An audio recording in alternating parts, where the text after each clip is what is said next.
ಆಚಿ chilli powder ಸಖತ್ ಖಾರ ಬಣ್ಣ ಮತ್ತು ರುಚಿ ಆಚಿ ಚಿಲ್ಲಿ ಪೌಡರ್.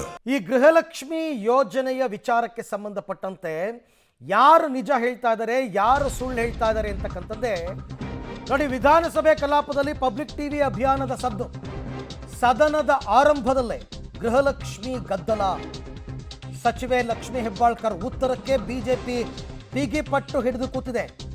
ಗೃಹಲಕ್ಷ್ಮಿ ಬಾಕಿ ಕಂತಿನ ಹಣ ಬಿಡುಗಡೆ ಬಗ್ಗೆ ಸ್ಪಷ್ಟನೆಗೆ ಆಗ್ರಹ.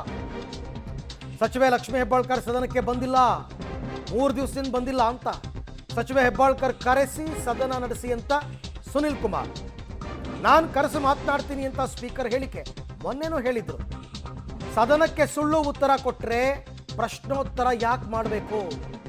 ಸದನಕ್ಕೆ ಲಕ್ಷ್ಮಿ ಹೆಬ್ಬಾಳ್ಕರ್ ಅವ್ರನ್ನ ಕರೆಸಬೇಕು ಅಂತ ಪಟ್ಟು ಹಿಡಿದು ಬಿಜೆಪಿ ಧರಣಿ ಮಾಡ್ತಾ ಇದೆ. ಯಾಕೆಂದರೆ ಪಬ್ಲಿಕ್ ಟಿವಿ ಈ ಕುರಿತಂತೆ ಅಭಿಯಾನವನ್ನು ನಡೆಸಿತ್ತು. ರಾಜ್ಯದ ಮೂಲೆ ಮೂಲೆಯಲ್ಲಿ ಗೃಹಲಕ್ಷ್ಮಿಯರನ್ನ ಮಾತಾಡಿಸಿತ್ತು. ಎಷ್ಟು ತಿಂಗಳು ದುಡ್ಡು ಬರಬೇಕು, ಏನಾಗಿದೆ, ಸತ್ಯವನ್ನು ಅವರೇ ಹೇಳಿದ್ರು. ಅದು ಇವತ್ತು ವಿಧಾನಸಭೆಯಲ್ಲಿ ಪ್ರತಿಧ್ವನಿಸ್ತಾ ಇದೆ. ಬಿಜೆಪಿಯವರು ಬಿಗಿಪಟ್ಟು ಹಿಡಿದು ಕೂತಿದ್ದಾರೆ. ಆದರೆ ಲಕ್ಷ್ಮಿ ಹೆಬ್ಬಾಳ್ಕರ್ ಅವರು ಕಳೆದ ಮೂರು ದಿನ ಸದನಕ್ಕೆ ಬಂದಿಲ್ಲ. ಹಾಗೆ ಉತ್ತರ ಸುಳ್ಳು ಹೇಳುವ ಇಂಟೆನ್ಷನ್ ಸಚಿವರಿಗೆ ಇಲ್ಲ ಅಂತ ಒಂದು ಮಾತು ಹೇಳಿದ್ರಿ. The moment she came to know ಇದು ಸುಳ್ಳು ಉತ್ತರ ಅಂತ ಸದನಕ್ಕೆ ಬಂದು ಸ್ಪಷ್ಟೀಕರಣ ಕೊಡಬೇಕಾಗಿತ್ತು. ನನಗನ್ಸುತ್ತೆ ಸಭಾಧ್ಯಕ್ಷರೇ, ಗೃಹಲಕ್ಷ್ಮಿ ಹಣನ ಒಟ್ಟಿಗೆ ಎಲೆಕ್ಷನ್ ಹಿಂದಿನ ದಿವಸ ಹೆಂಗಾಗ್ತಾರೆ ಹಾಗೆ ಉತ್ತರನೂ ಕೂಡ ಕೊನೆ ಕೊಡ್ತಾರ. ಗೃಹಲಕ್ಷ್ಮಿ ದುಡ್ಡು ಬರಲ್ಲ, ಇಲ್ಲಿ ಉತ್ತರ ಬರಲ್ಲ, ಹೆಂಗಾಗತ್ತಿದು? ಅದಕ್ಕೋಸ್ಕರ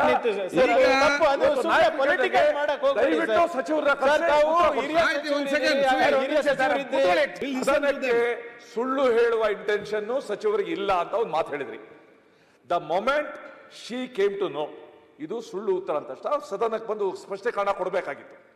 ನನಗನ್ಸುತ್ತೆ ಸಭಾಧ್ಯಕ್ಷರೇ, ಗೃಹಲಕ್ಷ್ಮಿ ಹಣನ ಒಟ್ಟಿಗೆ ಎಲೆಕ್ಷನ್ ಹಿಂದಿನ ದಿವಸ ಹೆಂಗಾಗ್ತಾರೆ ಹಾಗೆ ಉತ್ತರನೂ ಕೂಡ ಕೊನೆ ಕೊಡ್ತಾರ. ಗೃಹಲಕ್ಷ್ಮಿ ದುಡ್ಡು ಬರಲ್ಲ, ಇಲ್ಲಿ ಉತ್ತರ ಬರಲ್ಲ, ಹೆಂಗಾಗತ್ತಿದು? ಅದಕ್ಕೋಸ್ಕರ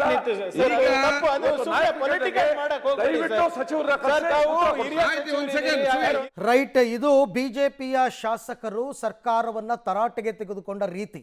ಆದರೆ ಒಂದು ಪ್ರಶ್ನೆಗೆ ಉತ್ತರ ಕೊಡಬೇಕು, ಯಾಕೆ ಸಚಿವರು ಸದನಕ್ಕೆ ಬರ್ತಾ ಇಲ್ಲ? ಇದೇ ವಿಚಾರವನ್ನು ಇಟ್ಕೊಂಡು ಸದನದ ಬಾವಿಗಿಳಿದು ಬಿಜೆಪಿ ಸದಸ್ಯರು ಪ್ರತಿಭಟನೆ ಮಾಡಿದ್ದಾರೆ. ಫೆಬ್ರವರಿ ಮಾರ್ಚ್ ಬಿಟ್ಟು ಉಳಿದ ತಿಂಗಳು ಹಣ ಎಲ್ಲಿ ಹೋಯ್ತು? ಕಾಂಗ್ರೆಸ್ ಪಾರ್ಟಿಗೆ ಏನಾದರೂ ದುಡ್ಡು ಕೊಟ್ಟಿದ್ದಾರಾ? ಇದು 1.24 ಕೋಟಿ ಫಲಾನುಭವಿಗಳಿಗೆ ಸಂಬಂಧಪಟ್ಟ ವಿಚಾರ ಅಂತ ಕಿಡಿಕಾರಿ ಸದನದ ಬಾವಿಗಿಳಿದು ಬಿಜೆಪಿ ಸದಸ್ಯರು ಇವತ್ತು ಧರಣಿಯನ್ನು ನಡೆಸಿದ್ದಾರೆ. ಗದ್ದಲದ ಹಿನ್ನೆಲೆಯಲ್ಲಿ ಕೆಲ ಹೊತ್ತು ಕಲಾಪವನ್ನು ಮುಂದೂಡಿದ್ದಾರೆ ಸ್ಪೀಕರ್. ಫೆಬ್ರವರಿ ಮಾರ್ಚ್ ಬಿಟ್ಟು ಉಳಿದ ತಿಂಗಳ ಕಂತು ಹೆಂಗೆ ಕೊಟ್ಟರು? ಮಧ್ಯದಲ್ಲಿ ಯಾರಾದರೂ ಫಿಲ್ ಇನ್ ದ ಬ್ಲ್ಯಾಂಕ್ ಅಂತ ಅಂದ್ಬಿಟ್ಟು ಮಧ್ಯದಲ್ಲಿ ಗ್ಯಾಪ್ ಬಿಡ್ತಾರ? ನೀವು ಕೊಟ್ಕೊಂಡು ಬಂದರೆ ಕರೆಕ್ಟಾಗಿ ಆಯಾ ತಿಂಗಳದ್ದು ಕೊಟ್ಕೊಂಬರ್ಬೇಕಲ್ಲ. ನೀವು ಅದನ್ನು ಬಿಟ್ಬಿಟ್ಟು ಮಧ್ಯದಲ್ಲಿ 2 ತಿಂಗಳು ಗ್ಯಾಪ್ ಬಿಟ್ಬಿಟ್ಟು ಆಮೇಲೆ ಹೆಂಗೆ ಕೊಟ್ರಿ? ಇದು ಯಾಮಾರಿಸೋ ತಂತ್ರಗಾರಿಕೆ. ಜನ ಮರ್ತ್ಕೊಂಡ್ಬಿಡ್ತಾರೆ ಅಂತ.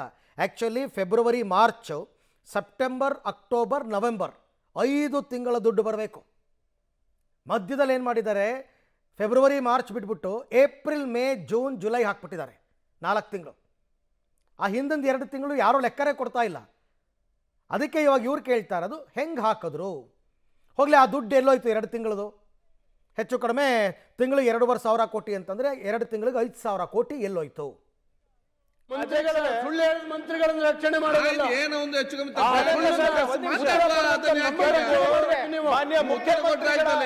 ಮಾನ್ಯ ಮುಖ್ಯಮಂತ್ರಿಗಳ ಗಮನಕ್ಕೆ ಬಂದಾಗ ಆಗ್ಲೇ ಇಲ್ಲಿ ಸದನದಲ್ಲಿ ಹೊರಗಡೆ ಸ್ಟೇಟ್ಮೆಂಟ್ ಕೊಟ್ಟಿದ್ದಾರೆ. ಅಕಸ್ಮಾತ್ ಏನಾದರೂ ಫೆಬ್ರವರಿ ಮಾರ್ಚ್ ಮಿಸ್ ಆಗಿದೆ,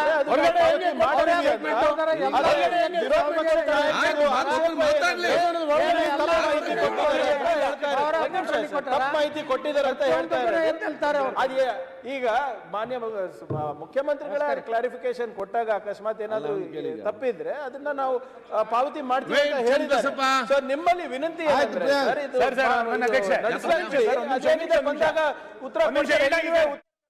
ನೋಡಿ, ಅಟ್ಲೀಸ್ಟ್ ಹಣಕಾಸು ಇಲಾಖೆಯವರಾದರೂ ಒಂದು ಸ್ಪಷ್ಟನೆ ಕೊಡಬೇಕು, ನಾವು ದುಡ್ಡನ್ನು ರಿಲೀಸ್ ಮಾಡಿದೀವಾ ಇಲ್ವಾ ಅಂತ.